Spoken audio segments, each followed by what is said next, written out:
শুভ অক্ষয় তৃতীয়া। আপনাদের প্রীতি শুভেচ্ছা ভালোবাসা জানাই। আশা করি সবাই ভালো আছেন, আমিও ভালো আছি।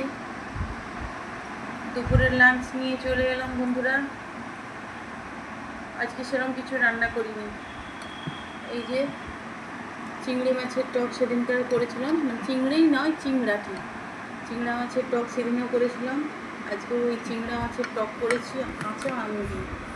বন্ধুরা দেখুন, কাঁচা আম, মাছের সাইজগুলো খুব ভালো আছে।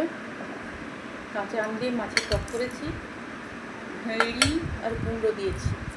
আর এই যে 5 মিশা দিয়ে একটা সবজি বানিয়েছি, কুঁদরি, বরবটি, চিচিঙ্গে, ঝিঙ্গে আর চিংড়ি মাছ, সব মূলো, বেগুন টেগুন দিয়ে একটা 5 মিশা দিয়ে সবজি বানিয়েছি। এই রান্না হয়েছে। আমার ছোটো ছেলে এই চিংড়ি মাছ খায় না, তাই জন্য ছোটো ছেলের জন্য পাশের বাড়ি থেকে ওর এক আন্টি এই কাতলা মাছের ঝোল পাঠিয়েছে, এই খাবে ও। আর অক্ষয় তৃতীয়ার আজকে মিষ্টি দই আছে, লাস্টে দই দিয়ে খাওয়া হবে ভাত। আপনাদের কী হচ্ছে এই গরমে? গরমে আমাদের কাছে হালকা ফুলকা খাবারই বেশি ভালো লাগে বন্ধুরা। আমরা বেশি ভারী কিছু খেতে পারি না, খুব কষ্ট হয়। এই হালকা ফুলকা হলে আমাদের খুব সুবিধা হয়। তো আপনাদের কার কার এরকম হালকা খেতে ইচ্ছে হচ্ছে, আপনারা চলে আসুন, এসে আমাদের বাড়িতে খাওয়া দাওয়া করুন। আর কি বলবো, সবাই ভালো থাকুন, সুস্থ থাকুন, এইটাই জানাই।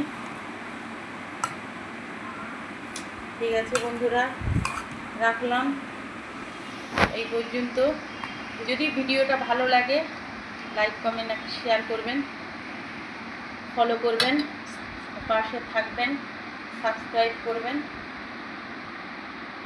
যাতে আমরাও আপনাদের সঙ্গে একটা ফ্যামিলির মেম্বার হতে পারি।